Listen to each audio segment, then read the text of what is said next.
घूंघट के पीछे हम हैं, जिसने तुम्हारा झूठ अपने कानों से सुन लिया है। वो हमारा जी चाह रहा था कि उसका मुंह नोच ले। सरू उठाएगी अनिका को शादी के मंडप से, घूंघट हटाकर करेगी अनिका का पर्दाफाश पूरे परिवार के सामने। सरू का आने वाला ट्रैक होने वाला है बहुत ही धमाकेदार। दोस्तों आपको बता दें कि अब यहाँ पर ये बात साबित हो चुकी है कि सरू जो है चंद्रकांत की बेटी यानी कि इस परिवार की बड़ी पोती है, जिसके बाद तारा जो है फाइनली सरू को स्वीकार कर लेती है। तो वहीं अब दूसरी तरफ दादी जो है सरू से झूठ बोलती है कि हमने जो है तारा और वेद को सब कुछ सच बता दिया है। तो वहीं पर अब दादी ने सब कुछ इसलिए कहा होता है क्योंकि वो जानती है कि सरू झूठ से इस रिश्ते की शुरुआत नहीं करेगी। लेकिन वेद को कोई फर्क नहीं पड़ता है कि सरू अमीर है गरीब है, उसका सरनेम क्या है, वो सिर्फ सरू से प्यार करता है।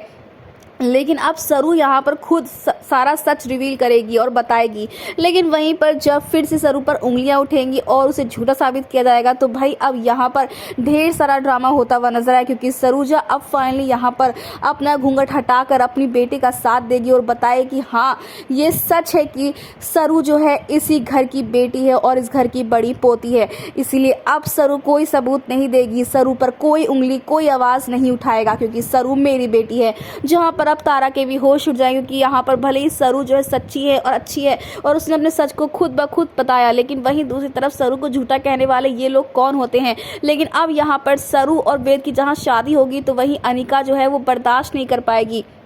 इसीलिए अब यहाँ पर जब सारी चीज़ें अनिका और यहाँ पर उर्मिला और कामनी के खिलाफ होंगी तो भाई अब यहाँ पर सरू को ये लोग बंद करने वाले हैं, जी हाँ किडनैप करवाने वाले हैं। जहाँ सरू की इज्जत खतरे में होगी तो वहीं घूंघट की आड़ में वेद के साथ 7 फेरे लेती हुई कोई और नहीं बल्कि अनिका नजर आने वाली। जहाँ सबको तो यही लगेगा कि भाई वेद और सरू जो है वो एक हो रहे, उनकी शादी हो रही, लेकिन सच तो कुछ और ही होगा। और इस सच को बेनकाब करने के लिए एंड मौके पर फाइनली सरू पहुँच जाएगी, जो यहाँ पर अनिका के थप्पड़ का मुँह तोड़ जवाब देगी। जब घूंघट हटेगा तो अनिका बर्दाश्त नहीं कर पाएगी अपनी इंसल्ट अपनी बेइज्जती, और इसीलिए अब सरू से मुंह तोड़ जवाब देते हुए चुप करवाएगी और कहेगी बस बहुत हो गया, बहुत तमाशे तुमने कर लिया, आज मैं तुम्हारी नजरों के सामने वेद सर से शादी करूंगी और उनके साथ 7 फेरे लूंगी, देखता है मुझे कौन रोकता है। जी हाँ, यहाँ पर सरू का ऐसा रूप आपने पहले नहीं देखा होगा, यानी कि अब यहाँ पर इनकी लाख कोशिश इनकी lakh planning and plotting flop हो जाएंगे क्योंकि सरू और वेद एक हो जाएंगे। वेल आप कितना एक्साइटेड दोस्तों देखने के लिए आने वाले इस धमाकेदार ट्विस्ट को? क्या आप भी चाहते हैं कि भाई सरू का सच जो वाकई सच है वो बाहर आए और सरू और वेद एक हो? तो हमें कमेंट्स करें। ऐसी टीवी की लेटेस्ट अपडेट के लिए चैनल को सब्सक्राइब कर ले।